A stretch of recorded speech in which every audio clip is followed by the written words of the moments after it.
Halo teman-teman semua, terkhusus Bapak dosen Muhammad Adi Saputra selaku dosen pengampu mata kuliah model dan media pembelajaran sejarah. Di sini kelompok kami akan membahas materi tentang keterlibatan Australia pada Perang Dunia I. Untuk melanjutkannya, kita punya kata kunci yaitu Australia. Ayo belajar sejarah. Kita klik tombol lanjut. Selamat datang di materi keterlibatan Australia pada Perang Dunia I. Ayo pilih menu di bawah ini untuk belajar.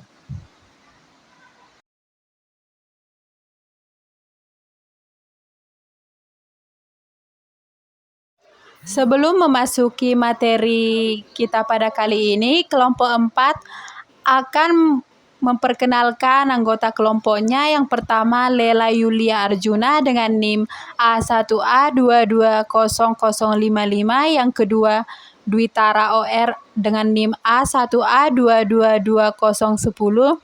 Yang ketiga, Fikri Sanubari dengan NIM A1A222027. Dan yang keempat, Cendana NR Nababan dengan NIM A1A222028. Nah, untuk masuk pada slide selanjutnya, di sini kita akan mengklik menu keterlibatan Australia. Keterlibatan Australia pada Perang Dunia I. Sejarah singkat Australia. Pada masa Perang Dunia I, bentuk keterlibatan Australia hanyalah sebatas penyediaan personil tentara yang dikirimkan ke medan perang yang terjadi di Eropa untuk membantu pasukan kerajaan Inggris yang kewalahan dalam menghadapi pasukan Jerman. Dunia pada awal Perang Dunia I, Inggris terlalu menganggap remeh terhadap kekuatan militer Jerman. Angkatan Laut Australia yang didukung oleh 2.000 pasukan menghancurkan pasukan Jerman yang menduduki New Guinea dan akhirnya menyerah pada bulan September 1914.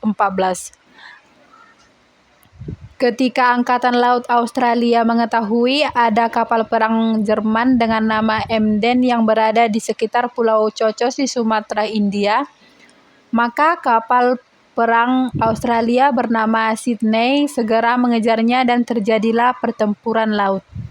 Dalam pertempuran itu, pasukan Jerman dapat dikalahkan. Pada awal perang, banyak tentara Inggris yang gugur. Supaya superioritas sebagai penguasa laut tidak hilang, maka penguasa Inggris segera memobilisasi rakyatnya untuk menjadi serdadu, termasuk meminta kedominionya termasuk Australia.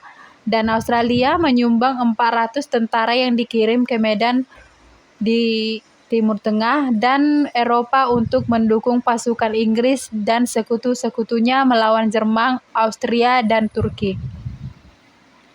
Pada tahun 1915,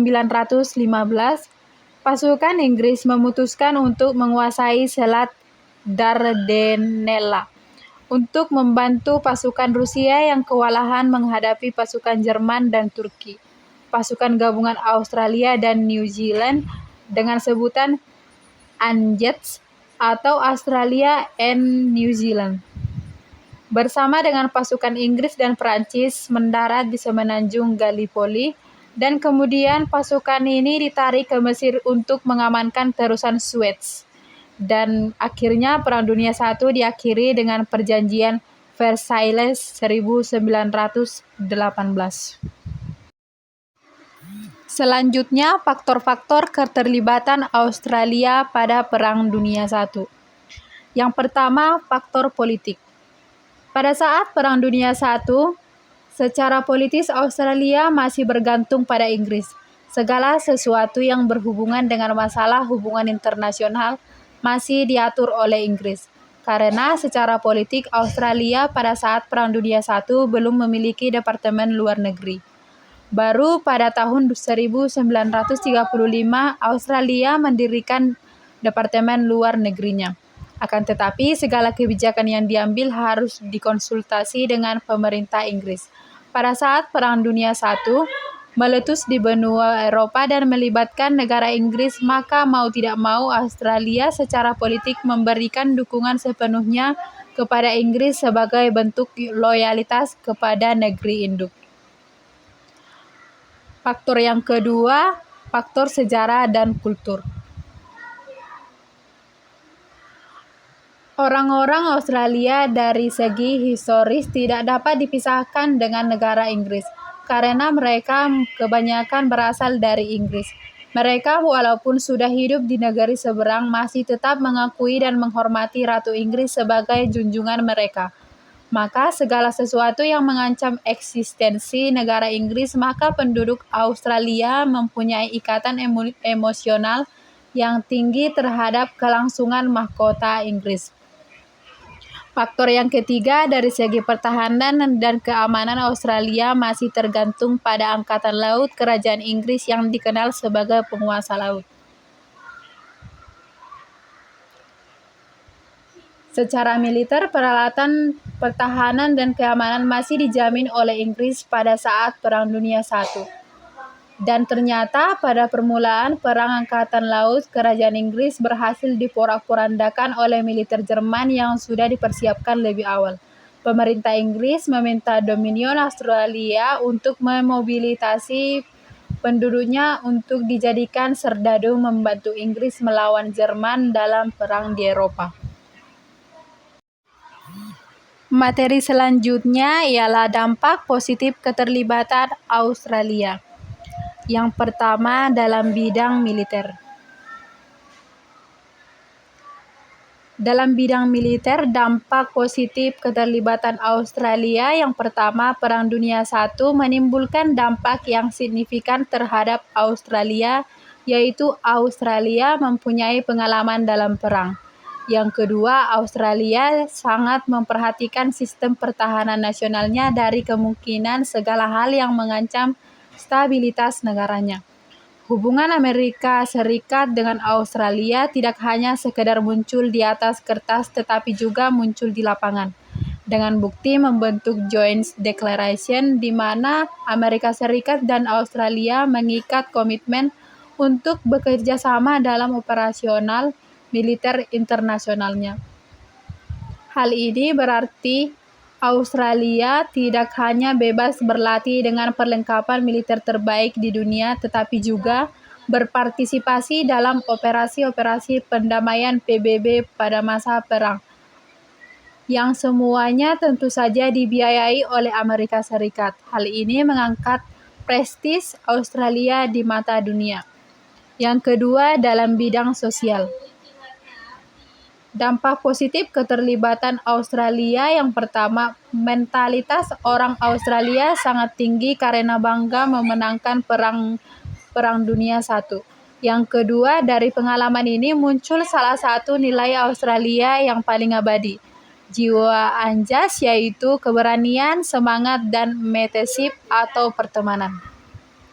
Yang ketiga, dalam bidang politik.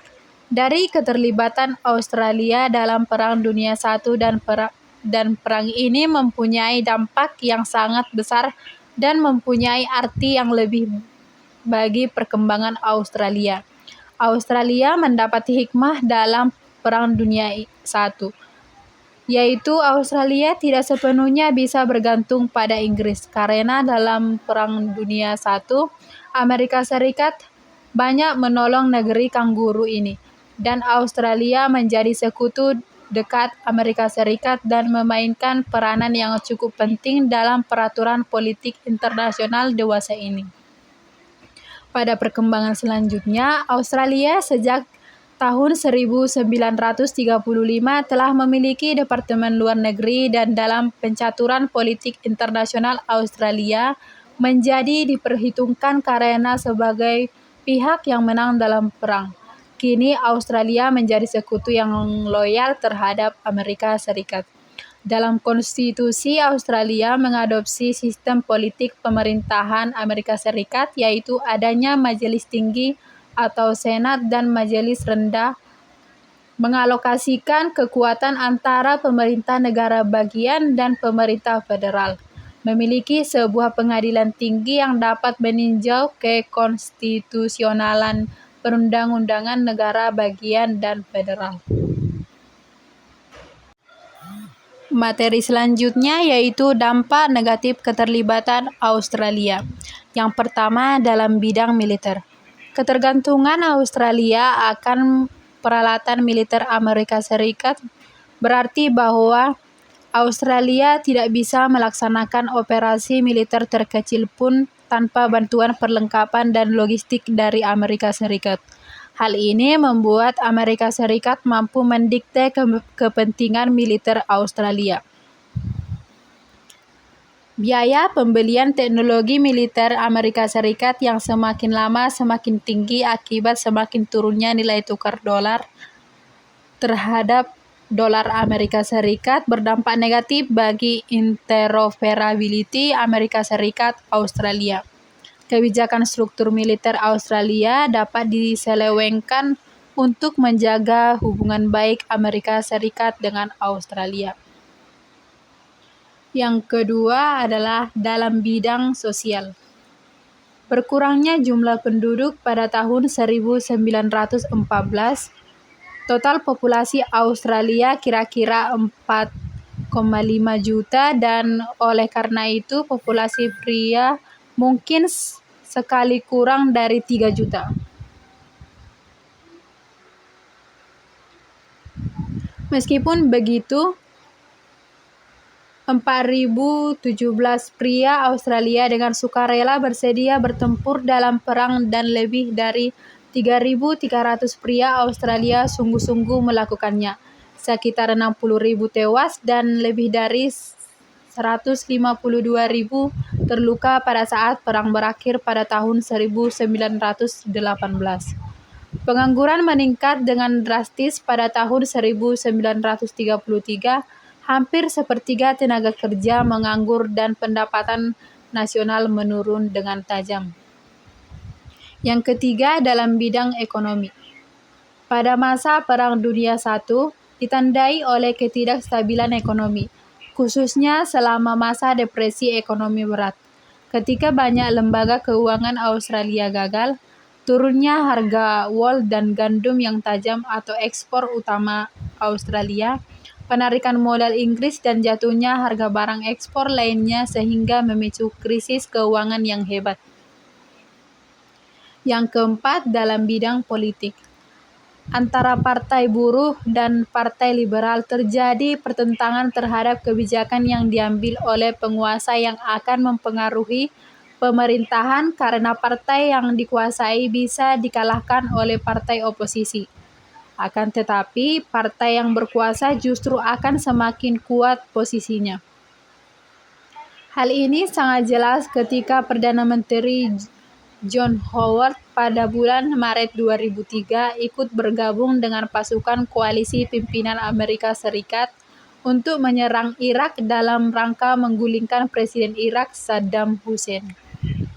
Di dalam negeri, John Howard mendapat tantangan keras dari pihak oposisi. Akan tetapi, tekanan dari pihak dalam negeri perlu memperkuat kedudukannya dan popularitasnya menjadi naik dan beliau memenangkan pemilu akhir 2003.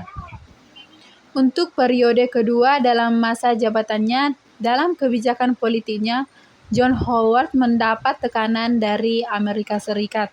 Segala sesuatu yang diminta Amerika Serikat, Australia tidak bisa menolaknya karena adanya ketergantungan. Perang Dunia I berkecamuk di 3 benua tua yaitu Afrika, Asia, dan Eropa.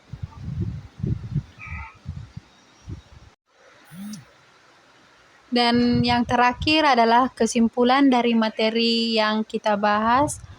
Pada masa Perang Dunia I, secara politis Australia masih bergantung pada Inggris. Segala sesuatu yang berhubungan dengan masalah hubungan internasional masih diatur oleh Inggris karena secara politik Australia pada saat Perang Dunia I belum memiliki Departemen Luar Negeri. Baru pada tahun 1935 Australia mendirikan Departemen Luar Negerinya sendiri. Akan tetapi segala hal kebijakan yang diambil harus dikonsultasikan dengan pemerintah Inggris. Pada saat Perang Dunia I meletus, di benua Eropa dan melibatkan negara Inggris, maka mau tidak mau Australia secara politik memberikan dukungannya sepenuhnya kepada Inggris sebagai bentuk loyalitas kepada negeri induk. Sudah waktunya aku dan kelompokku mengakhiri presentasi yang kami tulis dengan panik 10 menit yang lalu. Sekian dan terima kasih.